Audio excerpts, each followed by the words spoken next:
Welcome back to Out with the New and In with the Old. Today we're going to talk about what to look for. And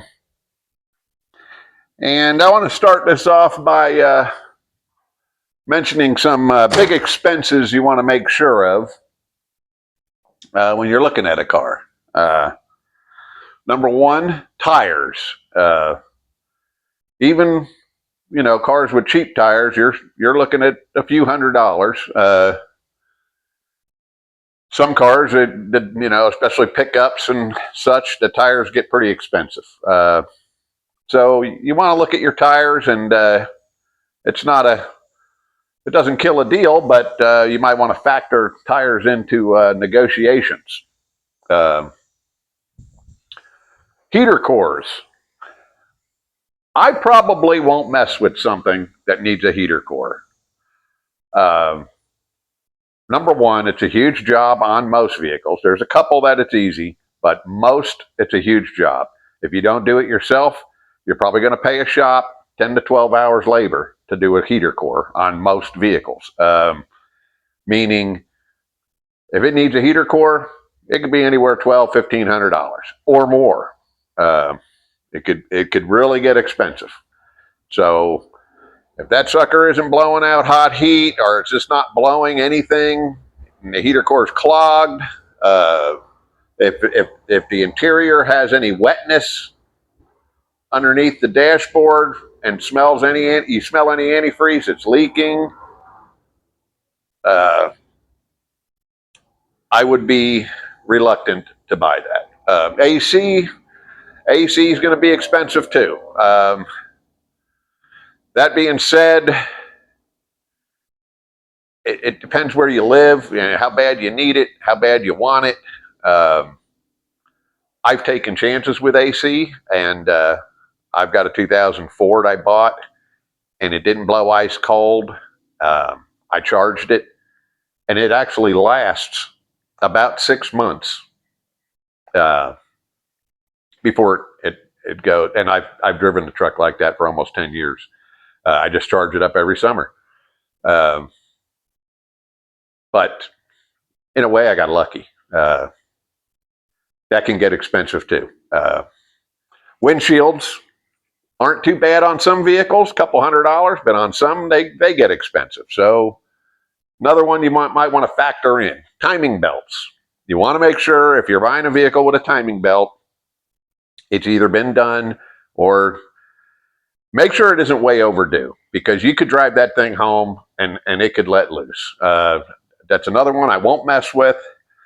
If it's 10 to 20,000 miles and the timing belt's going to be due, you're safe to drive it, but that's also something you're going to want to factor in.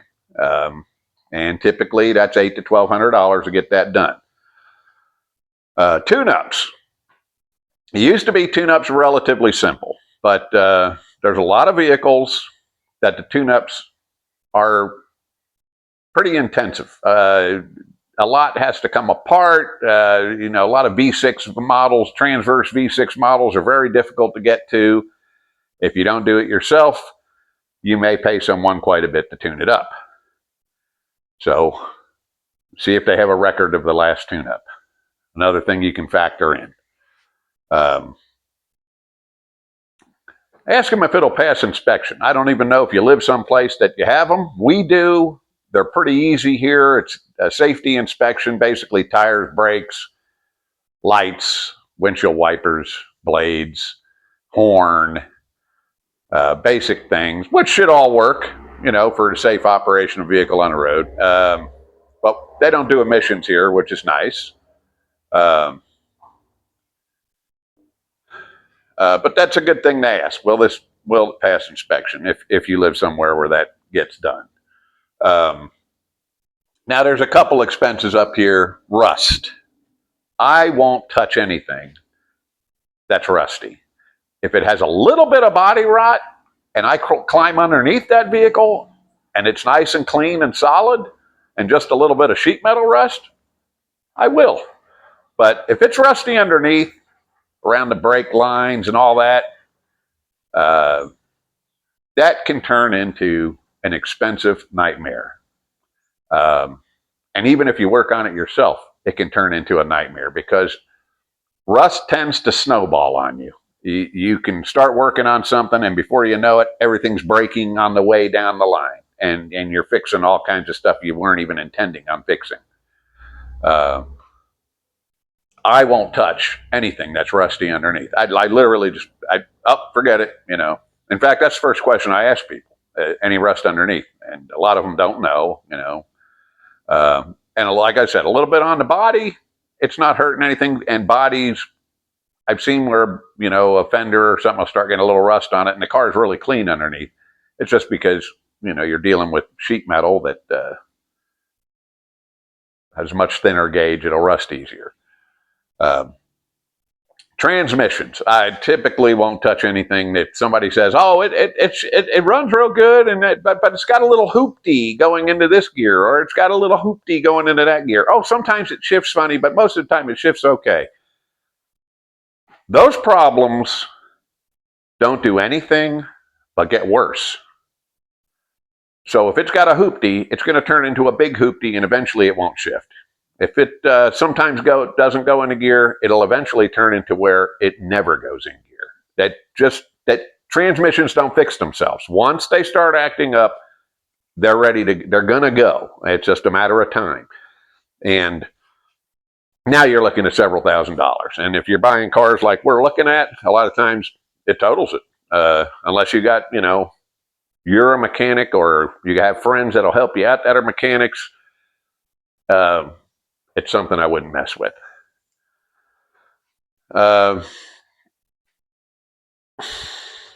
So a lot of people will tell you, oh yeah, it just needs this, it just needs that, and it'll be fine.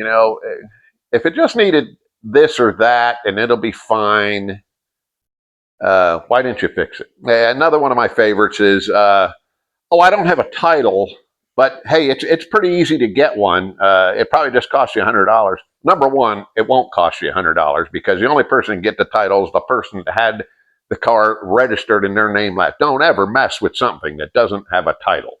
Just don't. It doesn't exist. If it doesn't have a title, the car doesn't exist. If it's so simple for them to get a title, tell them to get the title. Then you'll come back and look at it.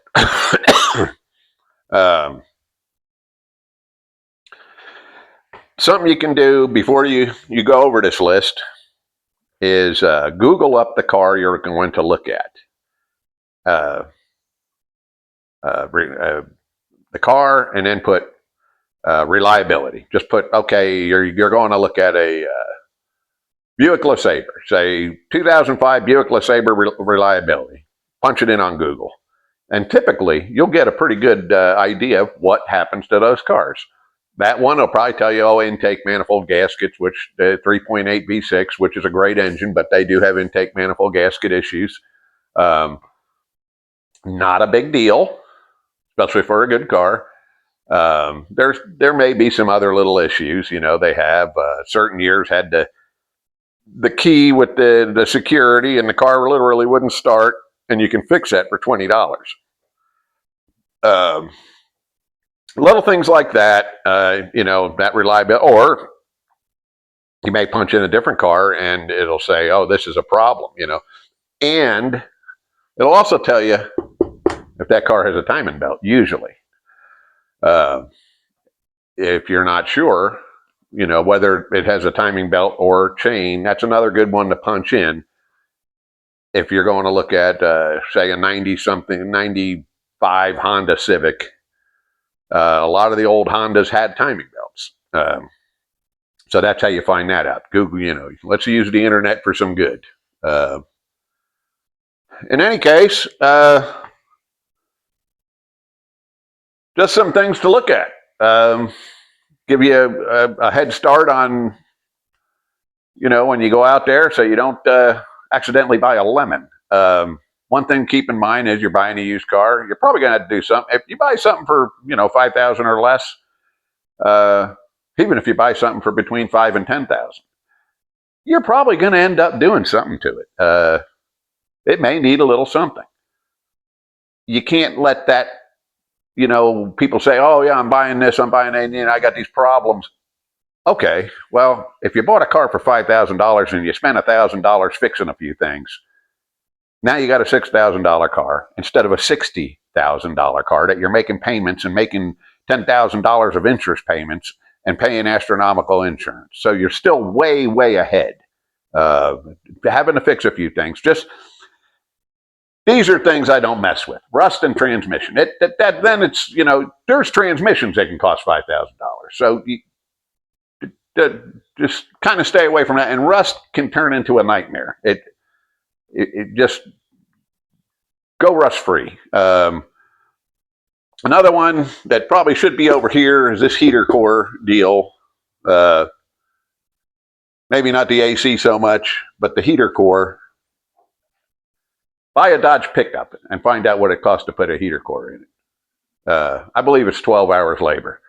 And I think these shops are charging at least $150, an hour. So, I mean, you're looking at $1,800. The heater core itself probably costs $40, but they're going to charge you labor, and they got to rip that whole friggin' truck apart. Timing belt, $1,200,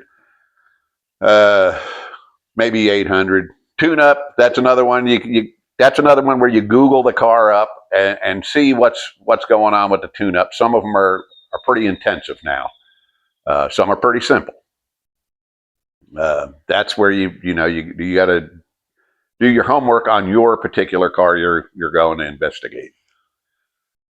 Anyway, I hope this helps. Not sure what the next video is going to be. I got a long list of things to go over.